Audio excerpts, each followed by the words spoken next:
أعوذ بالله من الشيطان الرجيم.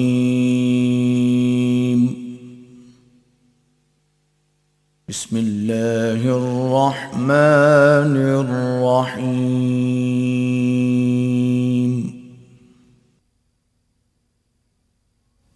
إنا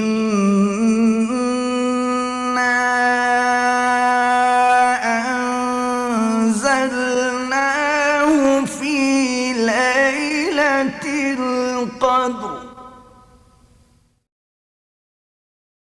وما أدراك ما ليلة القدر. ليلة القدر خير من 1000 شهر.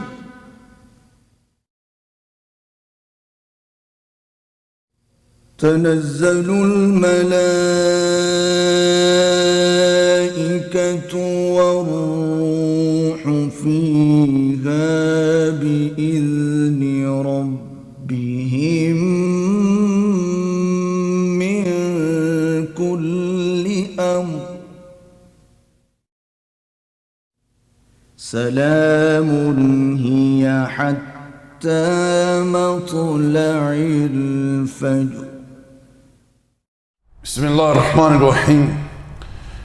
الحمد لله والصلاة والسلام على رسول الله صلی اللہ علیہ وعلى آلہ وصحبہ اجمعین، اما بعد.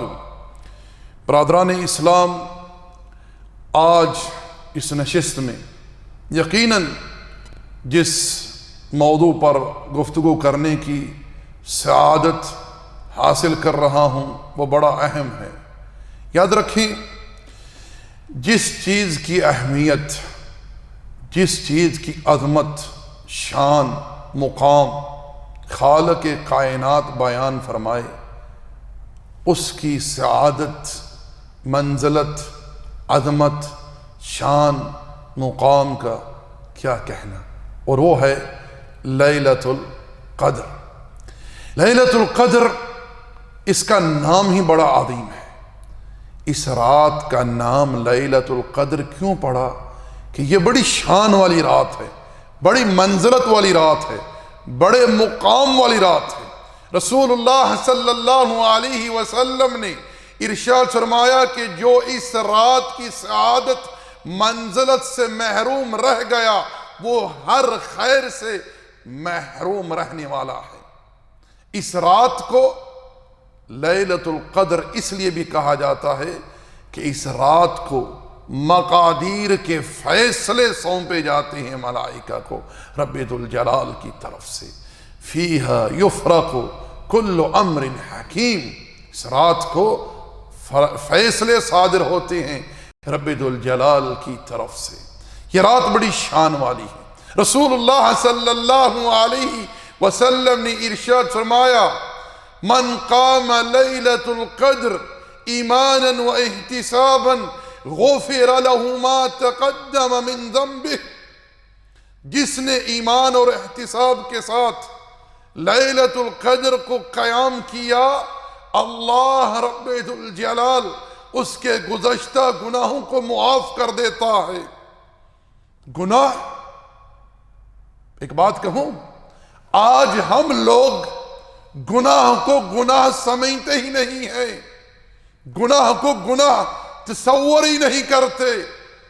وہ امور جن کو صحابہ کرام ہلاک کرنے والے گناہ تصور کیا کرتے تھے، ان امور کو ہم معمولی جانتے ہیں، حقیر سمجھتے ہیں.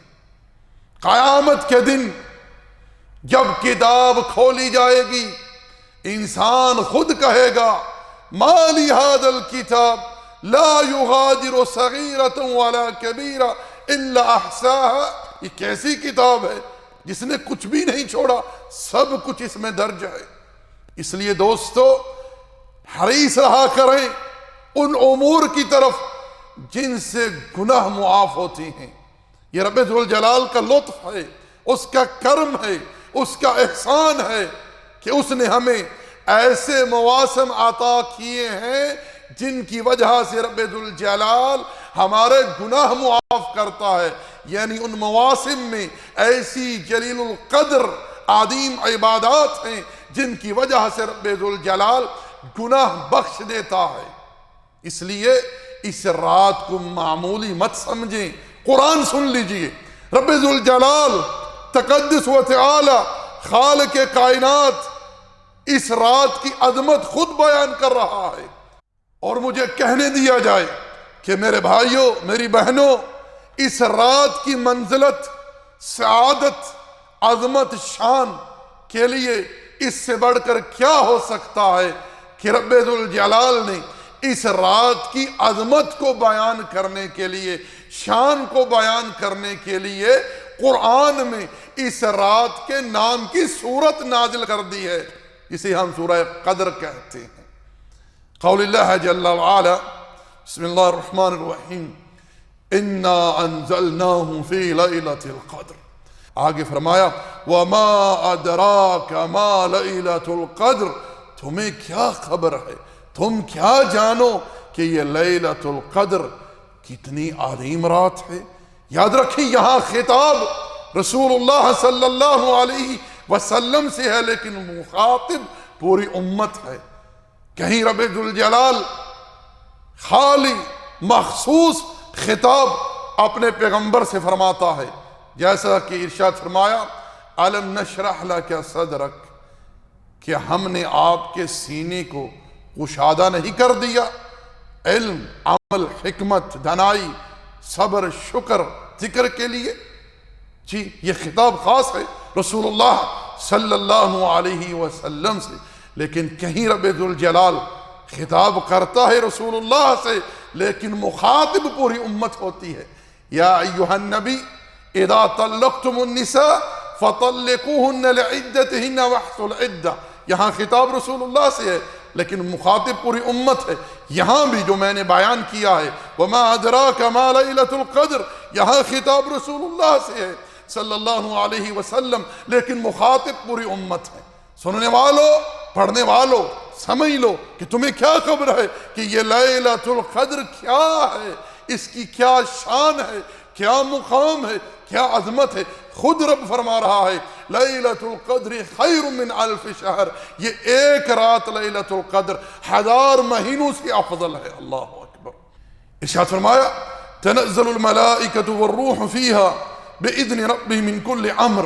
اس رات کو فرشتے نازل ہوتے ہیں، روح الامین آتے ہیں، جبریل علیہ السلام، اور اس رات کو اوامر صادر ہوتے ہیں. سلام ہی حتی مطلع الفجر، یہ رات سلامتی ہی سلامتی والی ہے حتیٰ کہ فجر طلوع ہو جائے.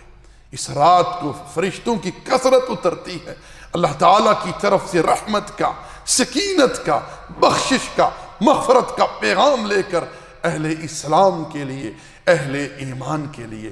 سیدہ کائنات عائشہ رضی اللہ تعالی عنہ، میری اور آپ کی ماں، مومنوں کی ماں، مومنوں کی ماں، کیا کہتی ہیں ام المؤمنین کہ میں نے رسول اللہ صلی اللہ علیہ وسلم سے دریافت کیا، اے اللہ کے رسول، اگر مجھے علم ہو جائے کہ کون سی رات لیلۃ القدر کی ہے تو میں رب سے کیا مانگوں.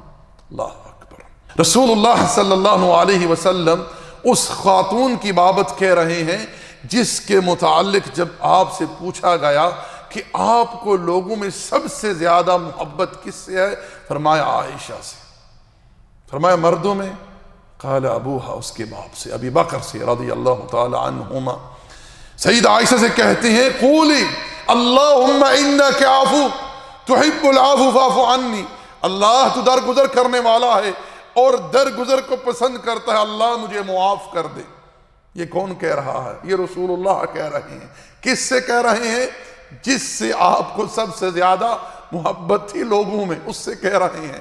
یعنی کیا مانگ؟ اللہ سے بخشش مانگ، گناہوں کی مغفرت مانگ. اللہ اکبر. اور آج ہماری سوچ اس سے بالکل برعکس ہے. اللہ سے گناہوں کی معافی مانگے، بخشش طلب کریں، اللہ تعالیٰ سے جنت کا سوال کریں، جہنم سے اللہ کی پناہ طلب کریں. نبی علیہ السلام 10 راتوں کو اعتکاف کرتے، اپنے رب کے ساتھ خلوت اختیار کرتے، خوب اللہ کی عبادت میں مشغول رہتے، راتوں کو بیدار رہتے، اپنے گھر والوں کو بیدار کرتے، اپنی معذر اس کو کس لیتے۔ کیسے ازواج سے ہم بستری ترک کر دیتے، ان ایام میں علیہ السلام خود بھی بیدار رہتے، اپنے اہل خانہ کو بھی بیدار کرتے، علیہ السلام راتوں کو لمبا قیام کرتے، حتیٰ کہ صحابہ کہتے ہیں ایک مرتبہ اللہ کے پیغمبر نے ہمیں رات کو مسجد میں نماز پڑھائی، اتنا لمبا قیام تھا کہ ہمیں فلاح کے فوت ہو جانے کا خدشہ ہوا۔ پوچھا گیا فلاح سے مراد؟ کہا کہ سحری کے فوت ہو جانے کا خدشہ۔ اتنا لمبا قیام کرتے تھے کون؟ رسول اللہ صلی اللہ علیہ وسلم۔ عبداللہ ابن مسعود بیان کرتے ہیں کہ ایک مرتبہ میں آپ کے ساتھ رات کو نماز میں کھڑا ہو گیا، آپ نے سورۃ البقرہ کی تلاوت شروع کی، سورہ بقرہ کی تلاوت کے بعد آپ نے سورۃ النساء کی تلاوت شروع کر دی، سورۃ النساء کی تلاوت کے بعد سورہ آل عمران کی تلاوت شروع کر دی۔ اللہ اکبر، اتنا لمبا قیام، اللہ اکبر۔ تو میرے بھائیو، میرے دوستو، ان ایام میں محنت کیجیے۔ رمضان کی 19 دن ہم سے رخصت ہو گئے ہیں، باقی جو رہ گئے ہیں ان کو غنیمت جانیے، اور یہ بڑی شان والے ایام ہیں، بڑی سعادت والی راتیں ہیں۔ اللہ تعالیٰ کا قرب حاصل کرنے کی بھرپور کوشش کیجیے۔ میرے بھائیو، میرے دوستو، آج ہمارے پاس فرصت ہے، آج ہمارے پاس وقت ہے کچھ کرنے کے لیے۔ جب تک روح اور جسم کا تعلق باقی ہے، خوب کوشش کر لیجئے، خوب محنت کر لیجئے، آخرت کے لیے توشہ تیار کر لیجئے۔ رسول اللہ صلی اللہ علیہ وسلم نے ارشاد فرمایا کہ لیلۃ القدر کو رمضان کی آخری طاق راتوں میں تلاش کیا جائے، 21ویں، 23ویں، 25ویں، 27ویں اور 29ویں، یہ طاق راتیں ہیں۔ رسول اللہ صلی اللہ علیہ وسلم ایک مرتبہ آپ کو بتلایا گیا، خبر دی گئی لیلۃ القدر کی بابت کہ وہ کون سی رات ہے۔ آپ نکلے صحابہ کو خبر دینے کے لیے، راستے میں 2 مسلمان لڑ رہے ہیں، اس وجہ سے آپ کے دل سے لیلۃ القدر کی بابت علم مٹا دیا گیا کہ وہ کون سی رات ہے۔ میرے بھائیو، میرے دوستو، کچھ لوگ 27ویں کی رات کو لیلۃ القدر تصور کر کے خوب محنت کرتے ہیں، پوری رات کو جاگتے ہیں، اچھی بات ہے، لیکن اس کے علاوہ کیا کرتے ہیں؟ بقیہ جو راتیں ہیں ان میں بھرپور کوشش نہیں کرتے، محنت نہیں کرتے، صرف 27ویں ہی کو لیلۃ القدر تصور کر کے خوب رات بھر جاگتے ہیں۔ میرے دوستو، اس میں کوئی شک نہیں ہے، اس میں کوئی شک نہیں ہے کہ بعض سلف کا قول ہے کہ 27ویں کی رات لیلۃ القدر ہے، لیکن یہ کوئی ختمی بات نہیں ہے۔ یہ رب ذوالجلال کی حکمت ہے کہ اس نے اس عظیم رات کو اپنے بندوں سے مخفی رکھا تاکہ میرے یہ بندے خوب محنت کریں، خوب کوشش کریں، مجھ سے اجر و ثواب پا سکیں۔ میرے بھائیو، ان راتوں میں کرنے والے کام اعتکاف، اگر کسی کو سہولت میسر ہو تو اعتکاف کرے، آسانی ہو، توفیق ہو تو اعتکاف کرے۔ اللہ کے پیغمبر نے 10 راتیں اعتکاف کیا، اور جس سال آپ کی وفات ہوئی 20 راتیں آپ نے اپنے رب کے لیے اعتکاف کیا۔ اعتکاف میں معتکف جو ہوتا ہے وہ اللہ کے ساتھ خلوت اختیار کرتا ہے، دنیا سے، مال و دولت سے، ہر چیز سے کٹ کر رب کا مہمان بن جاتا ہے، رب کے در پر آ کر بیٹھ جاتا ہے، رب کو پکارتا ہے، رب کا ذکر کرتا ہے، رب کے سامنے قیام کرتا ہے، رب کے سامنے گڑ گڑاتا ہے، رب کے سامنے روتا ہے، رب سے دعائیں مانگتا ہے۔ رب ذوالجلال ایسے شخص پر لطف و کرم فرماتا ہے جو مہمان بن کے رب کے در پر بیٹھتا ہے اور رب سے دعائیں مانگتا ہے۔ رسول اللہ صلی اللہ علیہ وسلم اور آپ کی ازواج مطہرات مسجد میں اعتکاف فرماتے۔ یاد رکھیں، اعتکاف کی جگہ مسجد ہے، مرد ہو یا خواتین، البتہ خواتین اس مسجد میں اعتکاف کریں گی جہاں پردے کا صحیح مکمل اہتمام ہو، جہاں اختلاط ہو جہاں فتنے کا خدشہ ہو وہاں کوئی ضروری نہیں ہے کسی خاتون کے لیے اعتکاف کرنا، اس کے لیے بہتر ہے کہ وہ اپنے گھر میں قرار پکڑے اور اللہ کی عبادت میں، ذکر میں، استغفار میں مشغول رہے۔ لیکن ذہن میں رکھیں کہ اعتکاف کی جگہ مرد کے لیے، عورت کے لیے مساجد ہے۔ قول اللہ جل وعلا وَلَا تُبَاشِرُوهُنَّ وَأَنْتُمْ عَاكِفُونَ فِي الْمَسَاجِدِ، تم اپنی ازواج کے ساتھ حالت اعتکاف میں مباشرت نہ کرو۔ یہ اشارہ کس طرف ہے؟ اس طرف ہے کہ جب تم حالت اعتکاف میں مساجد میں ہو، اور نبی علیہ السلام کے سامنے محاط المؤمنین کے لیے مسجد میں خیمے نصب کیے جاتے اعتکاف کے لیے۔ پاس میرے تو اعتکاف کرنے کی کسی کو اگر سعادت مل جائے تو یہ بڑی شان والی بات ہے، اعتکاف کیجئے۔ اسی طرح لمبا قیام ہو، ایسی مساجد تلاش کریں جہاں لمبا قیام ہو، اور اس کے بعد اگر آپ کو وقت دستیاب ہو قیام سے پہلے یا بعد میں خوب اللہ کا ذکر کیجئے، خوب اللہ سے استغفار کیجئے۔ اذکار میں بتلا دیتا ہوں جو کلمات بڑی شان والے ہیں پڑھنے کے لیے ان راتوں میں، سبحان اللہ وبحمدہ سبحان اللہ العظیم، یہ کلمات زبان پر بڑے ہلکے ہیں، میزان پر بڑے وزنی ہیں، رحمان کو بڑے محبوب ہیں۔ اسی طرح لا الہ الا اللہ وحدہ لا شریک لہ لہ الملک ولہ الحمد وہو علی کل شیء قدیر۔ اسی طرح سبحان اللہ والحمد للہ ولا الہ الا اللہ واللہ اکبر۔ اسی طرح سبحان اللہ وبحمدہ استغفر اللہ واتوب الیہ۔ اسی طرح استغفر اللہ الذی لا الہ الا هو الحی القیوم واتوب الیہ۔ اسی طرح نبی علیہ السلام پر درود بھیجتے رہیں۔ اسی طرح دوستو قرآن کریم کی تلاوت کیجئے۔ یاد رہے کہ یہ مہینہ قرآن کے نزول کا مہینہ ہے، قرآن اس مہینے میں نازل ہوا ہے۔ اللہ تعالیٰ نے اس کتاب کو بابرکت کو اس مہینے میں نازل کیا ہے۔ رمضان اور قرآن کا بڑا گہرا ربط ہے۔ قرآن کی کثرت سے تلاوت کیجئے، بالخصوص ان راتوں میں۔ قیام تو ٹھیک ہے آپ کر رہے ہیں، قیام سے پہلے، قیام کے بعد یہ قرآن کی تلاوت۔ اسی طرح صدقہ کوشش کریں جو کسی کو دستیاب ہو۔ اللہ غنی ہے، اللہ غنی ہے جل فی علا۔ اللہ کو وہ صدقہ زیادہ محبوب ہے جو خالص اللہ کے لیے ہو اور اللہ کے قرب کے لیے ہو، چاہے وہ مختصر ہو، قلیل ہو، لیکن اللہ کے لیے ہو۔ صدقے میں ریا، شہرت، کوئی ذاتی مقصد مفاد نہ ہو، خالص اللہ کے لیے ہو۔ مسلمانوں کے ساتھ خیر خواہی کیجیے اور دعائیں کریں، اپنے لیے دعا کریں اور اپنے اہل و عیال کے لیے، دوست احباب کے لیے جو مسلمان وفات پا چکے ہیں ان کے لیے مغفرت مانگیے، جو بیمار ہیں ان کے لیے شفا طلب کیجیے، جو بے روزگار ہیں ان کے لیے رزق حلال طلب کیجیے، جو بے اولاد ہیں ان کے لیے نیک صالح اولاد طلب کیجیے۔ میرے بھائیو، میرے دوستو، میں مختصر یہ کہوں کہ جو نیکی کر سکتے ہیں ان راتوں کو کیجیے۔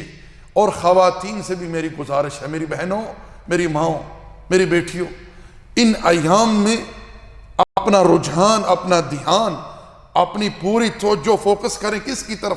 اللہ کی عبادت کی طرف۔ مارکیٹوں میں جانا، بازاروں میں جانا، اپنا وقت ادھر ادھر ضائع کرنا، ٹیلی فون کے اوپر، انٹرنیٹ کے اوپر جو ہے، اسی طرح شاپنگ میں، کھانے پکانے میں اپنے وقت کو برباد مت کریں۔ جو کر سکتی ہیں کر لیجئے۔ فاستبقوا الخیرات، نیکی کی طرف سبقت کیجئے، مرد ہو خواتین سب۔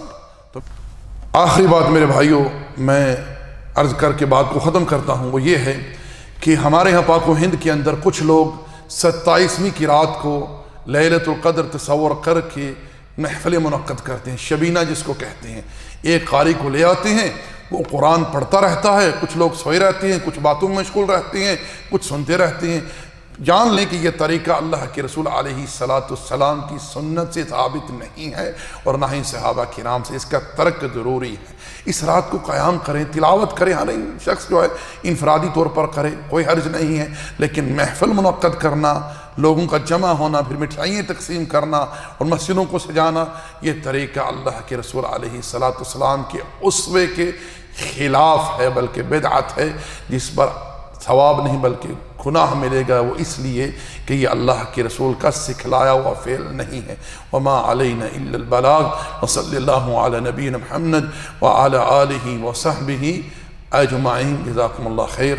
السلام علیکم ورحمۃ اللہ وبرکاتہ۔